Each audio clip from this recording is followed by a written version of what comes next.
ሰላም እንዴት ናችሁ ቤተሰብ? በያላችሁበት ሰላማችሁ ይብዛ።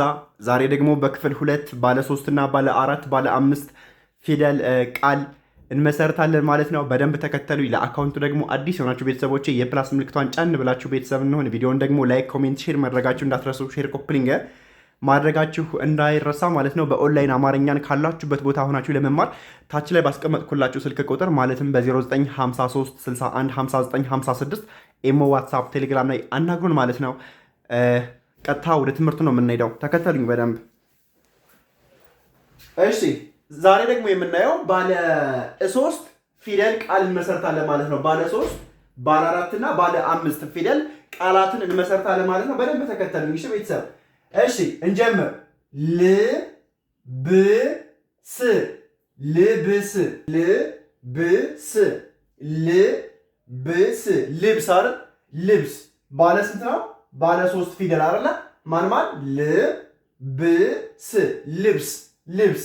እንቀጥል።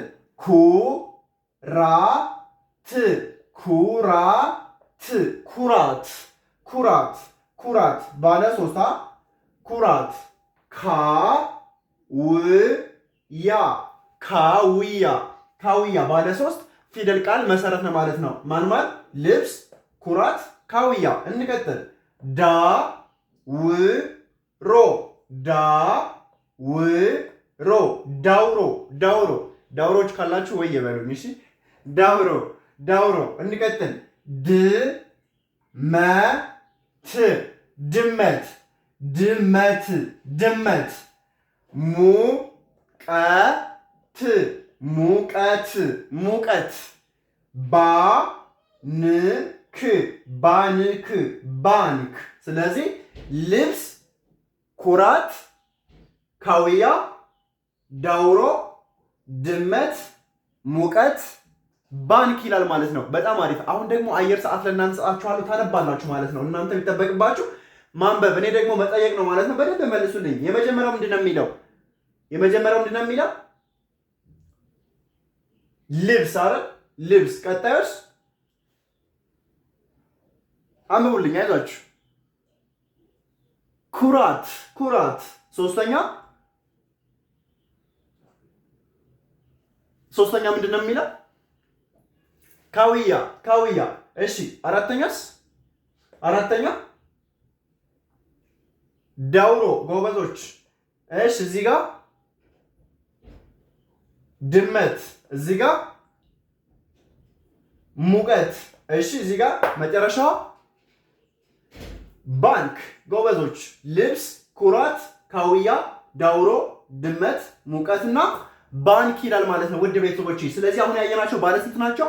ባለ 3 አይደል? ባለ 3 አሁን ደግሞ ባለ 4 እናያለን። እሺ ባለ 4 እናያለን።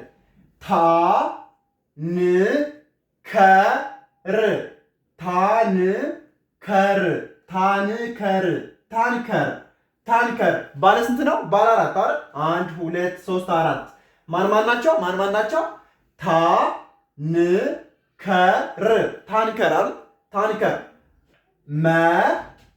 የመጀመሪያ ብራት መብራት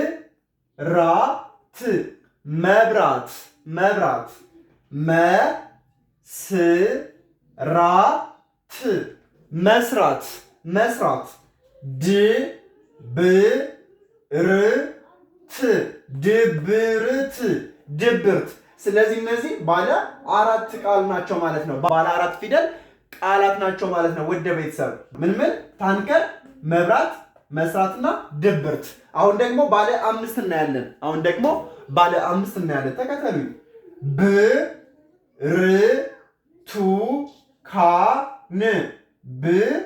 ብርቱካን ብርቱ ይላል 3ቱ ብርቱ። ከዛስ ካን። ምናልባት ለማንበብ ረዥም የሆነባችሁ ከሆነ ቃሉን ከሁለት ትከፍላላችሁ እናንተ እንዲመቻችሁ። በኋላ ደግሞ አንድ ላይ ማድረግ ነው። ለምሳሌ ብርቱካን ይላል ረዥሙ፣ ግን እናንተ የሚከብዳችሁ ከሆነ 3ቶችን መጀመሪያ ታነባላችሁ። ሌላም ቃል ቢሆን ማለት ነው። ብርቱ ብርቱ አይደል? ከዛ ይሄኛው ሁለቱን ደግሞ አንብቡ። ካን በአንድ ላይ ብርቱካን ብርቱካን ብርቱካን። እንቀጥል። አዝመ 3 አዝመ ከዛስ ራው በአንድ ላይ አዝመራው። ስለዚህ አሁን ደግሞ ያየነ ባለ ስንት ነው? ባለ አምስት ፊደል ቃላትን መሰረት ነው ማለት ነው። ስለዚህ ዛሬ ባለ 3 ባለ 4 እና ባለ 5 ፊደል ቃላትን መሰረት ነው ማለት ነው። በዚህ መልኩ ደግሞ አማርኛን በኦንላይን ካላችሁበት ቦታ ሆናችሁ ለመማር ስልክ ታች ላይ ያለላችሁ ደውላችሁ ምርጥ በሆነ መልኩ ቀለል ባለ መንገድ ከ3 ወርና 4 ወር ባልበለጠ ጊዜ ውስጥ ውጤታማ መሆን ትችላላችሁ። በሀገር ውስጥም ሆነ በሀገሮች ሆናችሁ እጃችሁ ላይ በሚገኝ ስልክ ብቻ ተጨማሪ ማቴሪያል ሳያስፈልጋችሁ ደውላችሁ መማር ትችላላችሁ ማለት ነው። በቀጣይ ደግሞ ሌላ ትምህርት ይዤላችሁ እመጣለሁ። ባይ